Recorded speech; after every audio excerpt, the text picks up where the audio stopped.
everybody, good afternoon.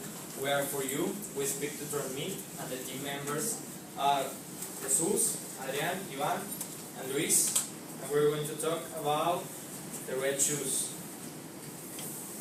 Okay, the Red Shoes is a story written by Hans Christian Andersen, that is a Danish writer and poet, and it's famous because of his children's stories. For example, The Ugly Duckling, The Little Mermaid, and The Snow Queen. Okay, the Red Shoes stories is about a poor little girl named Karen that she didn't have any shoes, but one day an old lady in an old carriage, she took care of her as her daughter and gave her a pair of red shoes. Something that they didn't know was that those shoes were magical, and the magical power that they had were dance a lot without stopping. In the important events, she, like her confirmation, she put on her shoes, and everybody or a lot of people told her that they were beautiful. So she never took off them. One day, when she couldn't stop dancing, she entered into a church, and an angel told her that she had to dance door to door, showing the power of the red shoes. So to solve the problem, she cut her feet and walking on crutches. So she tried many times to go to the church until she succeeded, and finally she felt relieved and forgiven by God.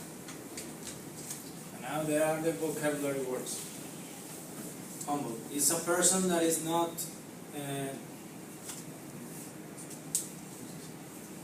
proud. Is a person that is not proud, and they have a lot of ability. Sew is combined and attach some stitches.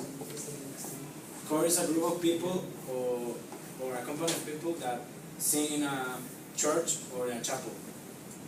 Psalm is a scary song or sacred song. Sacred. Meadow is a greenland that is used to pasture. And thorn is the spikes that have the plants.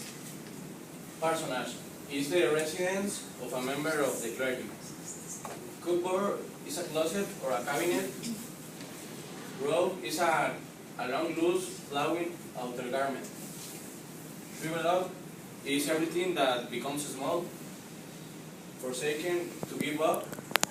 And grandeur is the quality of being grand. Now we have the sentences that we found that contains grammatical structure of the English course. And then we have, she said that it was a shocking thing to do. In this sentence we can find that it's a reported speech because of the narrator is telling what Karen said. And then it's a past simple sentence and contains adjective and dependent prepositions. Here we can see in the word shocking, the preposition is ing and it's telling that it's an adjective.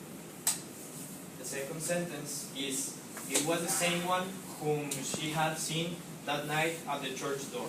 It's a past simple sentence. Here we have past perfect. It's here, had seen, and the relative clause is whom. So in the third one, the shoemaker said that they had been made for a king's daughter, but that they had not fitted her.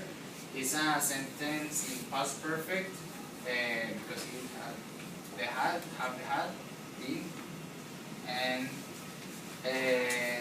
a passive voice because it's telling that the king's daughter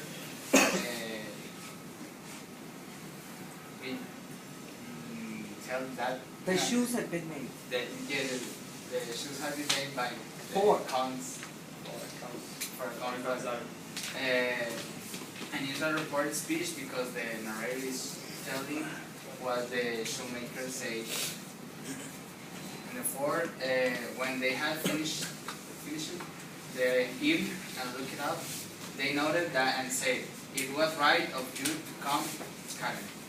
It's a past perfect simple, and here you can see it. As a past simple, noted and said, and direct speech because it the sentence after quoted marks that's what. Quotation. If you give me the little girl, I will take care of her. This sentence is first conditional because have if, the verb in present, and will. Then she knew that she was forsaken by everyone and damned by the angel of God. It's passive voice because the verb is in past participle and followed by the verb. The verb be. And the verb was. Now I have suffered enough for the red shoes. Here is the present perfect simple because I have suffered. And they were indeed much thinner than those which the shoemaker's wife had sewn for little Karen. Is a past perfect because they had sewn. Sewn. And it's past. Okay.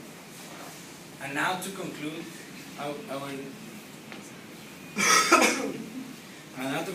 the things that we learn about this story is the humility.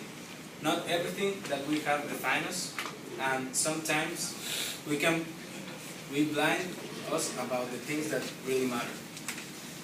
Every person is defined by his or her actions, not by the things they have or they can have.